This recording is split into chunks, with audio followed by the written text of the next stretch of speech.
بسم اللہ الرحمن الرحیم۔ آج ہم بات کریں گے دلائل الخیرات شریف کی اجازت کے حوالے سے کہ کیا کوئی شخص دلائل الخیرات شریف کو بغیر اجازت بھی پڑھ سکتا ہے، اور جو شخص دلائل الخیرات شریف کو اجازت لے کر پڑھتا ہے تو اس کو کیا برکتیں ملتی ہیں، اس کو کیا فضیلتیں ملتی ہیں، اس کو کتنا فیض ملتا ہے، اور فیض کہتے کسے ہیں، اور جس سے فیض ملنا شروع ہو جاتا ہے فیض کی علامات کیا ہوتی ہیں، اس کے اندر بندے کے اندر تبدیلیاں کیا آنا شروع ہو جاتی ہیں۔ اور آج آپ کے لیے خوشخبری بھی ہے کہ آج میں آپ کو سلسلہ عالیہ قادریہ روضویہ اعظمیہ کے تحت دلائل الخیرات شریف پڑھنے کی اجازت دوں گا صرف ان کو کہ جو گناہوں سے سچی پکی توبہ کریں گے، جو چاہتے ہیں کہ نیک بن جائیں، اللہ کے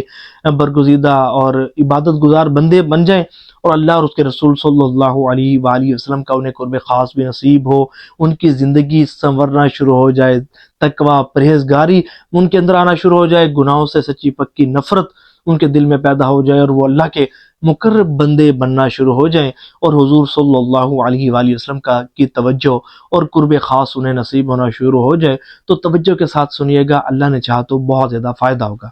دیکھیں، اس میں سب سے جو پہلی بات وہ یہ ہے کہ ویسے تو ہر وہ عبادات کہ جن کو کرنے کا اللہ اور اس کے رسول صلی اللہ علیہ وآلہ وسلم نے حکم ارشاد فرمایا ہے، ان کو کرنے کے لیے کسی کی اجازت لینے کی حاجت نہیں ہے۔ کئی طرح کے اذکار، ذکر و اذکار، وظائف، تسبیحات آپ صلی اللہ علیہ وآلہ وسلم سے منقول ہیں، ثابت ہے، احادیث طیبہ میں ان کے فضائل و برکات ملتے ہیں۔ تو وہ اذکار کے جو کرنے کا حکم آپ صلی اللہ علیہ وآلہ وسلم نے دیا ہے، تو ان کو کرنے کے لیے کسی کی اجازت لینے کی حاجت نہیں ہے۔ اسی طرح درود پاک کا معاملہ ہے کہ درود پاک پڑھنے کا حکم اللہ تبارک و تعالیٰ نے اپنے پاک کلام قرآن کریم فرقان حمید میں ارشاد فرمایا ہے، اجازت گویا کہ ایک قسم کی عطا فرمائی ہے۔ اور اسی طرح احادیث طیبہ میں جو ہمیں مضمون ملتا ہے، کئی احادیث طیبہ ہیں جو اس بات پر دلالت کرتی ہیں کہ حضور نبی کریم رؤوف الرحیم صلی اللہ علیہ وآلہ وسلم نے ہمیں کثرت سے درود پاک پڑھنے کا حکم ارشاد فرمایا ہے۔ تو گویا کہ یہ ایک اجازت ہی ہے۔ تو بات یہ ہے کہ پھر دلائل الخیرات شریف یہ بھی تو درود پاک کی کتاب ہے، تو درود پاک کی اس کتاب کو کہ جس کی اجازت اللہ اور اس کے رسول صلی اللہ علیہ وآلہ وسلم نے دی ہے، تو اس کی اجازت لینے کی حاجت پھر کیوں پیش آتی ہے؟ کہ جب اللہ اور اس کے رسول صلی اللہ علیہ وآلہ وسلم نے اجازت دے دی تو بات ہی ختم ہو گئی۔ تو جناب بات یہ ہے کہ بالکل دلائل الخیرات شریف یہ درود پاک کا ایک مجموعہ ہے۔ جتنے بھی احادیث طیبہ میں درود پاک آئے ہیں، وہ تمام کے تمام درود پاک امام محمد بن سلیمان جزولی رحمۃ اللہ تعالی علیہ نے اس کتاب میں شامل کر دی ہیں۔ اگر کوئی شخص بغیر اجازت بھی اس کتاب کو پڑھتا ہے تو بالکل پڑھ سکتا ہے، پڑھنے پر اسے برکتیں بھی ملیں گی، فضیلتیں بھی ملیں گی، رحمتوں کا نزول بھی ہوگا، ثواب بھی ملے گا۔ لیکن آج ہم بات کر رہے ہیں فیض کے حصول کے لیے اجازت لینے کی کیا اہمیت ہے۔ دیکھیں، ایک بات یاد رکھیے گا کہ تمام فیوز و برکات کا، تمام تجلیات الہی کا جو منبع و مرکز ہے نا، وہ سرکار دو عالم صلی اللہ علیہ وآلہ وسلم کی ذات گرامی ہے، کہ جس کو جو بھی مل رہا ہے حضور نبی پاک علیہ السلام سے مل رہا ہے، جس کو جتنا بھی مل رہا ہے، جتنا بھی فیض مل رہا ہے، یہ حضور صلی اللہ علیہ وآلہ وسلم کے وسیلے سے مل رہا ہے اور واسطوں سے مل رہا ہے۔ اب دیکھیں، مثال کے طور پر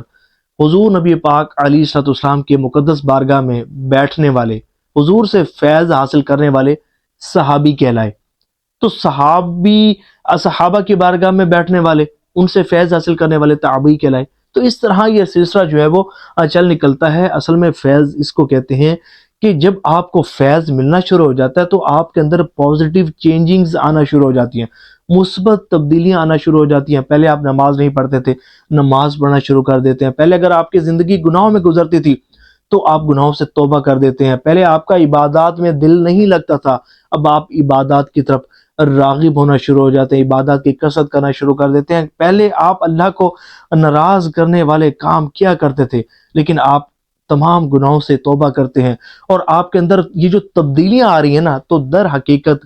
یہ آپ کو فیض مل رہا ہے۔ جب ہی آپ کے اندر یہ تبدیلیاں آ رہی ہیں تو بات یہ ہے کہ ایکچولی جو جو فیض کی جو جڑ ہے، جو بنیاد ہے، جو فیض کا جو سمجھے کہ معدن ہے، جو خزانہ ہے، جو سمجھے کہ منبع و مرکز ہے، وہ سرکار دو عالم صلی اللہ علیہ وآلہ وسلم کی ذات ہے۔ تو بات یہ ہے کہ جب آپ کو فیض ملنا شروع ہوتا ہے تو آپ بالکل ویسے بننا شروع ہو جاتے ہیں جہاں سے آپ کو اجازت ملتی ہے۔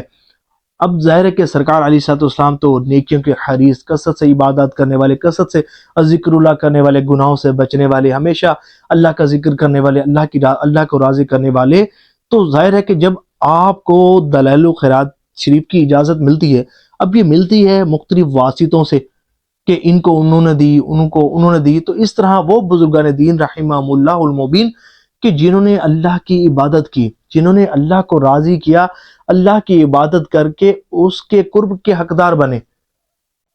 اللہ کو راضی کیا، تو اللہ تعالیٰ نے ان پر اپنی خاص رحمتوں کا نزول فرمایا۔ دیکھیں، آسان طریقے سے سمجھانے کی کوشش کرتا ہوں۔ جو مقام و مرتبہ سرکار بغداد حضور غوث پاک رضی اللہ تعالیٰ عنہ کا اللہ تبارک و تعالیٰ کی بارگاہ میں ہے، وہ میرا یا آپ کا تو نہیں ہو سکتا نا۔ جو اللہ تبارک و تعالیٰ نے رحمت الہی کی بارش ان پر نازل فرمائی، تو وہ ہم پر تو نہیں کی نا، وہ گویا کہ اللہ کے مقرب بندے ہیں۔ تو جب ان کی عطا کردہ اجازت سے اگر کوئی شخص عمل کرتا ہے، کوئی وظیفہ پڑھتا ہے، تو تصور کریں کہ اس کو کتنے فضائل و برکات ملیں گی۔ تو در حقیقت بات یہ ہے کہ یہ جو اجازت کا سلسلہ ہے، ہم یہ اجازت حاصل کرتے ہیں فیوز و برکات کے حصول کے لیے۔ ہم یہ چاہتے ہیں کہ ہمارا یہ جو جہالت کا یہ جو ہماری جہالت ہے، یہ جہالت علم میں بدل جائے، یہ جو ہمارے جہالت کا سفر ہے یہ علم کے سفر میں بدل جائے، یہ جو ہمارا گمراہی کا سفر ہے یہ روشنیوں کے سفر میں بدل جائے، یہ جو ہمارا محرومیہ کا سفر ہے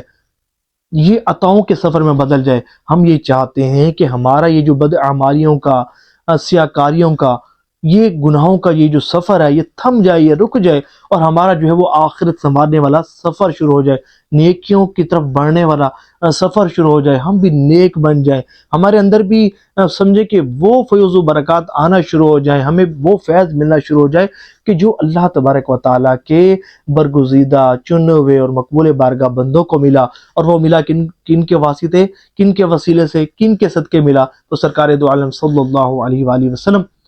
سے ہی ان کو فیض ملا ہے، اور یہ فیض اسی طرح فیض کا سلسلہ چل رہا ہے۔ تو ظاہر ہے کہ جب آپ اجازت لے کر دلائل الخیرات شریف پڑھیں گے تو آپ کو بھی بزرگوں کا فیض ملنا شروع ہو جائے گا، آپ کے اندر بھی پازیٹیو تبدیلیاں آنا شروع ہو جائیں گی، اور آپ کا بھی جو گمراہی کا سفر تھا وہ اختتام پذیر ہوگا، اور روشنیوں کا، عبادت کا، علم کا، تقوی کا، پرہیزگاری کا، خوف خدا کا سفر شروع ہو جائے گا۔ تو آج ہر اس شخص کو، ہر اس عاشق رسول کو دلائل الخیرات شریف کی اجازت ہے۔ کمنٹس میں آپ اجازت بھی لے سکتے ہیں، اجازت آپ کو ضرور ملے گی، لیکن ملے گی ان کو کہ جو گناہوں سے سچی پکی توبہ کریں گے، سچی پکی توبہ۔ اور آپ نے اب کرنا یہ ہے کہ جن کو اجازت ملے روزانہ جو ہے وہ ایک حزب پابندی کے ساتھ پڑھنا ہے، اور پھر آپ دیکھیں گے اپنے اندر کتنی تبدیلیاں آپ خود محسوس کریں گے۔ بس یہ ہے کہ گناہوں سے سچی پکی توبہ کرنی ہے، گناہوں سے بچنا ہے، اللہ کی نافرمانی سے بچنا ہے، بد نگاہی سے بچنا ہے، پھر آپ دیکھیے گا کہ کتنا کرم ہوتا ہے۔ اللہ کریم آپ کو دلائل الخیرات شریف کے فیوز و برکات سے مالا مال فرمائے۔